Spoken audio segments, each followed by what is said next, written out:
Hey guys, how's it going? Welcome to Dominions 5. My name's Mu.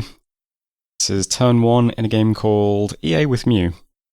I'm playing as Szumogliika. In the beginning there was chaos, and now the wheel has turned once again. So, just in case you skipped the intro video, and boy are you going to be confused if you did that. We're playing as Szumogliika. This is one of my Modnations. The game that we are in is running the MuNations mod pack, which means my 4 Modnations are in. So this is otherwise just a regular early age game with the JBBM balance mod. So all the other nations are just normal EA nations. But my 4 nations are these ones at the bottom. So that's kind of cool. I didn't know if people would play all of them. I said you could join this game as one of these nations if you wanted to. And yeah, all 4 of them are being played.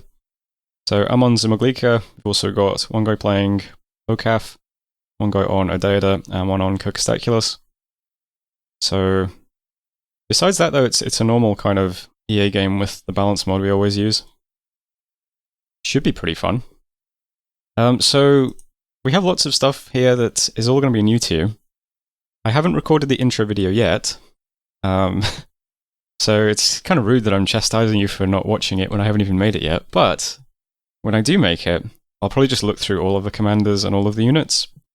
So if you really want to see what they all look like and what they all do, go and check out that video that I'm sure does exist by the time that you hear this. If you really don't want to do that though, I'll just look at units as I recruit them.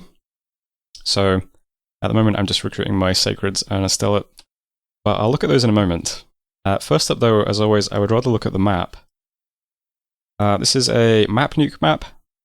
It's generated in Hexes Mode, which is pretty new. I just had a game on a custom map that was hexes, so I wanted to try a MapNuke map that used hexes as well.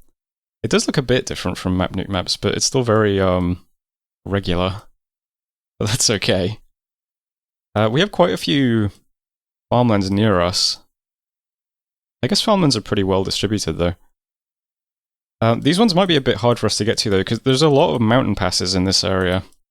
And I did take Cold 1, which might end up having been a mistake, I don't know. Oh, this is completely open. There's a throne here, though. So these routes are open, but they hit a throne. This is open, but then these 2 are mountain passes, and then this is open.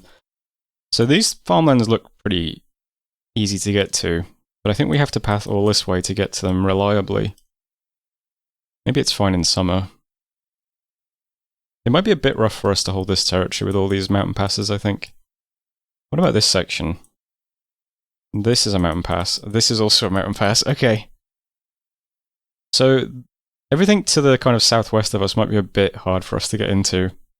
Once our scales kind of take over, and once winter comes. This might be a better bet then. There's 2 farmlands here as well. So I think I'd like to prioritize getting to those farmlands if I can, but we'll see what happens. Since I would like to expand towards these farmlands first, I'm going to send my scout into completely same plane, because my scouts are spies. So that should give me a much more accurate scouting report of what is actually here. So we'll know whether or not it's a good first province for expanding into. Hopefully it is, and then hopefully we get an easy route up here. Fingers crossed. We do have quite a few. Well, I mean, this throne is kind of blocking this route, and there's also a river here as well that's unbridged. And we can go. We have options though. If this looks difficult, if we end up here and this looks difficult, we do have some options. We can even go backwards. That's okay. I can currently see Witchhaven as well, which is a 55 income province. It's not bad. We'll see if we can do better though. This doesn't give me great additional province access either though yet. I guess we could try and nab all of these plains as well if we get really lucky. We'll see what happens. But we'll try and check out what's here, and we'll try and expand that way. I think that'll be the goal. My god is awake. My god is an exceptionally powerful immobile pretender who generates resources in the province and also has inspiring researcher. This guy is going to be extremely useful to have awake on turn 1. Especially since I have drain scales, so this will offset that a little bit. He also free spawns very occasionally glitches. I don't think that happens on turn 1 though, no. So maybe if we're lucky we'll see a few free glitches and I can show those off. That'll come later though, otherwise. So not much else to do on turn 1, other than recruitment, but there are mercenaries available, which is why I'm not buying any mages yet. So the mercenaries available are Griffrey's Swordsman. Do I want to bid everything on these guys? I think so. I mean, if you're bidding on mercenaries on turn 1, you might as well bid everything, right? You're kind of banking on getting them and getting twice the expansion on turn 2. So that's where most of my gold is going on turn 1. So for recruitment, we have a cap-only sacred called the Wielder of Broken Numbers. They have an extremely long description. These guys are cap-only sacreds. They have mountain survival and forest survival. They're also formation fighters as well, so you can get a lot of these guys on a square. And they have pretty reasonable stats, especially for EA, I think. So they're pretty great units, mostly because of their weapon though. So these guys wield a glitched weapon. Glitch weapons all have the interesting gimmick that you can never repel attacks from glitch weapons, but their damage can be entirely negated by magic resistance. In this case, Broken Numbers has a really big malice to attack, a small one to defense, but does get 2 attacks per round as well. That puts this guy on an attack skill of 8 with a Link 6 weapon. He hits for 22 points of magic damage if he can hit, and that will hit twice. So when these guys can hit things, especially since there's going to be more of them per tile than you'd expect, these guys will absolutely shred anything that stands in front of them. However, if we face things that are very numerous and have very high defense or high magic resistance, they might not do quite so much. But for expansion, we're generally going to be hitting things that are low MR, low defense, so these guys should just walk over any independents. We can't recruit a huge number of them, but we can recruit enough of them. So I'll try and recruit as many of these guys out of my cap as I can each turn.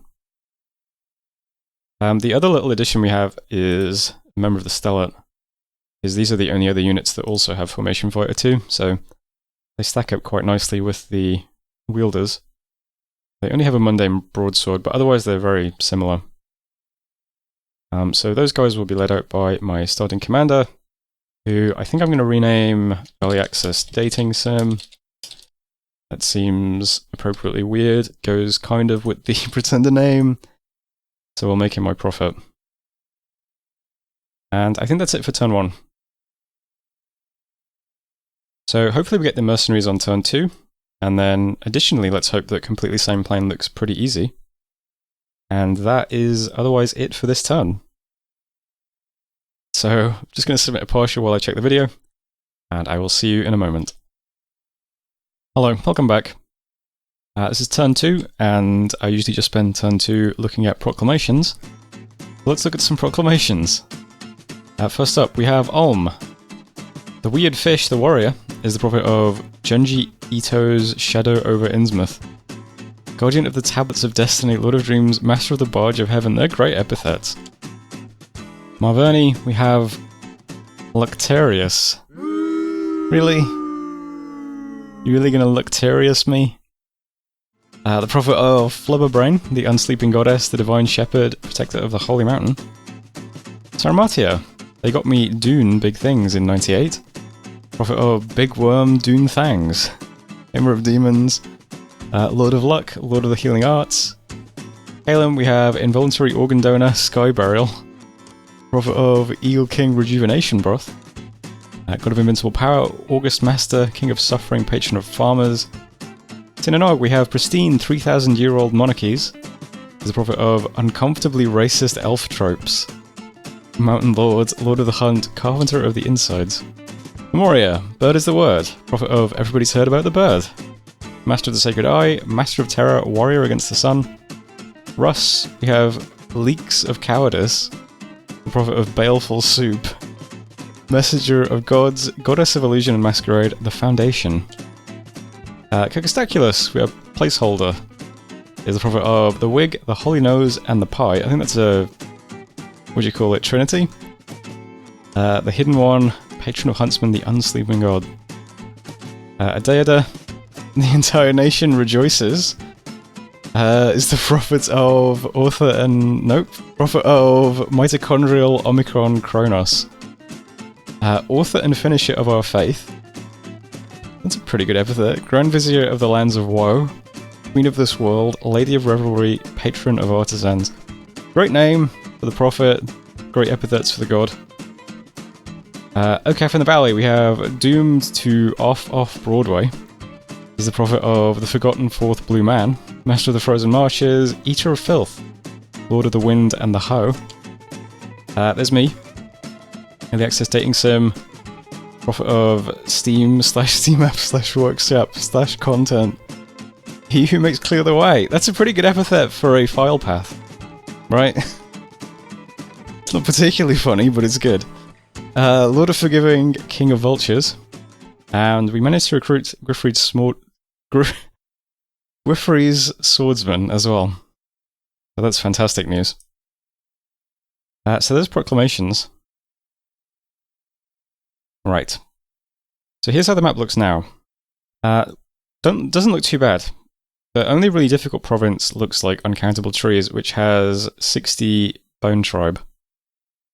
Which is difficult, but it's really nice to have Bone Tribe in the cap circle. I can't remember what their other path is besides death, though. Is it air, maybe?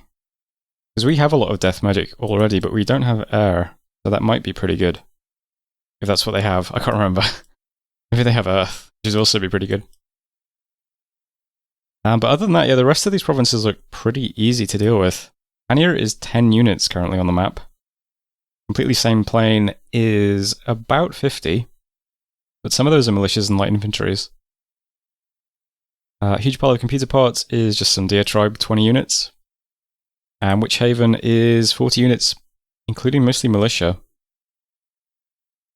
So all of these expansion options we have look pretty simple. If we ignore the Bone Tribe, then completely same plane looks like the most difficult. But it is still where I want to go, because I would really like to get to these farmlands if possible. We can see this farmland is not great, 60 income. Hopefully we can do better. But completely same plane is going to get my prophet, who is leading my starting units plus my recruited units. So first up, I'll just look at our bless in case you haven't seen it. So we have a poison weapons, shock resistance, fire resistance, twist fate bless. I talked a bit more about the bless in the intro video. Want to check that out? But there it is if you don't want to do that. We have our sacred units and the stellar who've just been put into the main army with our starting units who are hackers. The hackers are just pretty, pretty standard. They've got pretty good stats and a nice set of armor. They carry a one-handed axe that does a lot of damage, actually. That's pretty good. 19 points of slashing damage is pretty fantastic. It is only a length one weapon, though. But other than that, they're, completely unremarkable. Full set of armor and a shield. What more could you really ask for? What more is there to say? They do have 6 encumbrance, so that's something. We also start with 10 of our ranged units who are applied mathematicians. These guys are really good archers. They have a combo, so they have a range 40. Pretty good precision as well. They also have a tiny little bonus to siege as well. These guys have a total siege strength of 2. So, not a bad little archer unit to throw into your armies. Their morale's pretty good too. Why is that? Oh, Dominion and Hope Province. Okay. But yeah. Those are our starting units. Things we recruited have been just shoved into the hacker squad. The hackers don't have formation fighter, but hopefully these guys stick close together. They can make use of that. They're just in front on hold and attack. Archers are on hold and fire. Prophet is just going to do some smiting. That's because this province doesn't seem to have any ranged units, so we can just sit all the way back and wait so that my prophet can get some free smites in. So that should be fine. Up here, I'm going to try and take Witchhaven with the mercenaries. It would be nice to kind of go in completely different directions if possible. So we'll give this one a shot. It doesn't look too bad. The swordsmen are... we could do line formation. just to keep the commander safe. But I've just got them pushed forward on attack closest. These guys do have pretty decent armor, and they've got a shield. So hopefully the archers don't give them too many problems. But there's not much to say, really. Just going to walk into this province and hope that we take it. And that's about all that needs to be said there. So fingers crossed we take 2 provinces next turn. That would be a really nice start for us, considering we don't have an expanding god. Always nice to get the mercenaries on turn 1. This turn for recruitment, I am actually recruiting some commanders as well. I'm just getting 2 of our sacred mathematicians. These are H2 priests. They additionally have a 2 bonus in fortune teller, which is pretty good. We do have lock skills, so maybe not hugely useful. There's no pressing need to recruit these guys early. I would just like to have some priests hanging around, basically. I tend to just do things that I might need later, so we're probably going to want to put up a temple somewhere, and we're probably going to want to bless some units a bit later. So I'm just going to get these guys out now so that I don't have a moment a bit later when I'm going, oh, I wish I had a priest. So we'll get those guys now, and then we'll switch to recruiting mages next turn. I have spent a little bit of gold on mercenaries, though. There is another mercenary company. It's Obscuro. He'd be nice to do some additional research. He's asking for 50. I bid 57, which is what we have left. We probably won't get him. I think he'll be quite contested, but the bid is there just in case we get lucky. So fingers crossed we get lucky. Just before I end the turn, though, I might as well just quickly look at research. One of the things that's a bit weird about Szumogliika is we kind of want to destroy some of the provinces adjacent to us. Because I'm going to go straight through to Alteration 4. We have a lot of national spells in Alteration, in the kind of the Provincial Transfiguration series. They start with the first rank of it. These spells cause damage to provinces, and the damage gets worse and worse as the spells become more powerful. But they do produce glitches for you, and it's by far the easiest way to generate glitches. In fact, it's the main way of generating glitches. The only other ways you can do it are through some pretenders and some items and stuff. But the first rank will generate some 1 glitches. We probably won't be using this one too much, though. 1 glitches aren't great, and we have better ways of getting them. But those are the spells we're going to go through. At 4, we also get Individual Transfiguration, which has a lot of text, but it basically glitches a commander. But I'll look at this stuff a bit later when I actually start recruiting mages. Speaking of glitches, though, I did mention that our god can actually occasionally summon some. He has produced one glitch this turn, so you can see what they look like. These are the only ones that have a very long description, because it explains what they are. But this is a 1 glitch. It has 1 hit point, it is size 1, it has 2 magic resistance and no protection.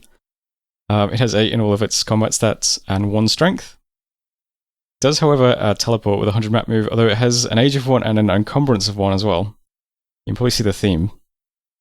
You might think, looks pretty weak, but it has a lot of bonuses. Unfortunately, it has invulnerability 1, shock res 1, fire res 1, cold res 1, and poison res 1. So probably not going to get much defense out of that either. It also doesn't heal. That's probably not a big drawback when you have 1 hit point, though. They're magic beings, they don't eat, they're mindless, they have 64 dark vision, and 99 void sanity. This one can teleport and blink, bigger glitches can't. Also ambidextrous and has poisonous skin 32. These are odd units to try and use, but you can probably think of ways to use them. Their only attack is error. This is another glitched weapon, so it can't be repelled. It can be resisted. This does 16 points of shock fatigue damage, which means in addition to dealing fatigue damage, it can also stun. And it gets 2 attacks per round. So these things will not tank anything at all. They will die very quickly. But during the first few turns of battle, they will severely disrupt backlines. And that's pretty much all they ever really do. They'll fatigue some stuff, they'll stun some stuff. They might get a few kills if they can surround some weak units as well, because they'll just fatigue it out very quickly. But beyond that, they are not exactly a damage powerhouse. Not much of anything, to be honest. But some of the later and later glitches are a bit more interesting. Anyway, that's turn 2. So I don't think I need to partial, because it looks like lots of people still need to take their turn. I'm just going to hit end turn. Oh, my spy. Right, I should move him on as well. Let's go up this way, because we'd like to get a report here of if this is successful. That makes sense to me. So that was turn 2. Thanks for watching, and I'll see you next time. Hello, welcome back. We got some alteration research done. We will continue with the same targets as last turn. And then we had 2 battles. First up, we threw some mercenaries into Witchhaven. This is a very small province. We do not have any problems at all. Great start. What are the archers doing down here? What? This is a terrible place for archers. Trying to beat us with the low ground advantage. So there we go. Took Witchhaven, and then we also had a battle in completely same plane. Now, I would say that you get to hear the wonderful sound effects that my sacreds make, because all the glitched weapons make very funny sound effects. But there's a weird bug with like multiplayer Modnations where the sound effects always like don't work properly. So ironically, they're bugged, and I just play a normal sound effect. I don't know. But usually they would make an awful glitched sound effect. Perhaps it's a mercy that you can't hear it. But this province also goes fine. Soldiers did run onto our archers very suddenly, but they turned tail pretty quickly. I don't know what it is that...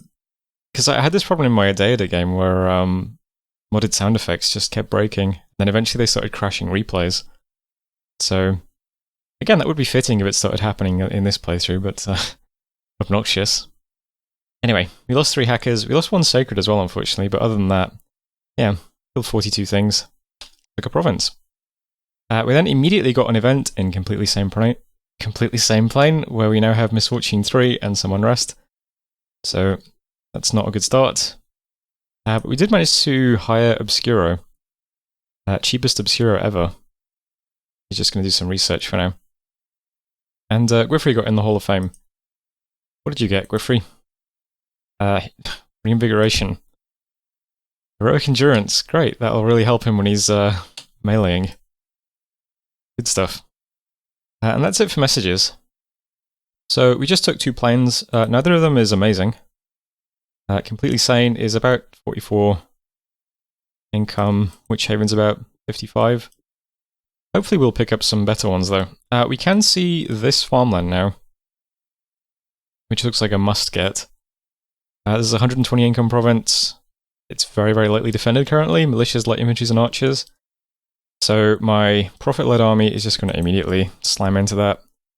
We want to get that as quickly as possible before anyone else gets anywhere near it. My mercenaries, a bit more difficult to know where to expand now. Because I think ideally we'd go through Barmy and get some more planes around here.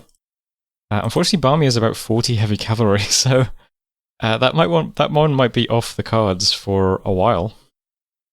So I'm not sure where to go. I was thinking we could go through this mountain, and then the turn after we attack Omfolia. And as it turns out, my 2 priests can actually move straight to Omfolia now. So they could help with banishing these undead. But this is a MapNuke map, and MapNuke maps usually just give you like a 16 square grid around your cap. You kind of want to get that outer ring as quickly as possible, so I think it's much better if we press outwards fast rather than settling for inner provinces. We don't have many options though in that regard. These provinces are both through mountain passes, and we have access through there for summer, but we won't as soon as it gets a bit cold.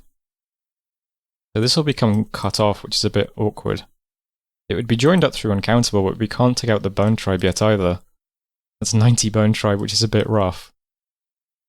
I'm not sure about if we can get into this region comfortably because of our scales, unfortunately. Same sort of problem down here as well, where this is all mountain passes too. So I've settled for just taking the forest here, which looks kind of easy. And then maybe this will open up for the midsummer, and then we can leap around here, perhaps? I don't know, that's kind of the plan at the moment. bit tricky to know how to use this. Terrain is really not in our favor anywhere other than here, so I'm desperately trying to lock down these farmlands. That'd be really nice. So other than that, my scout is just going to press on to the next farmland so we can see what that looks like. And in my cap, I'm going to start recruiting my first mage. So we have 3 flavors of mage. One is S1 and N2. One is S2 and D1. And one is D2 and N1. So they all have a couple of little additional bonuses. In the case of Threadbreakers, they have a slight cost reduction on forging. And there's a description for why that is. But none of our cat mages are very powerful. They all just have very low paths.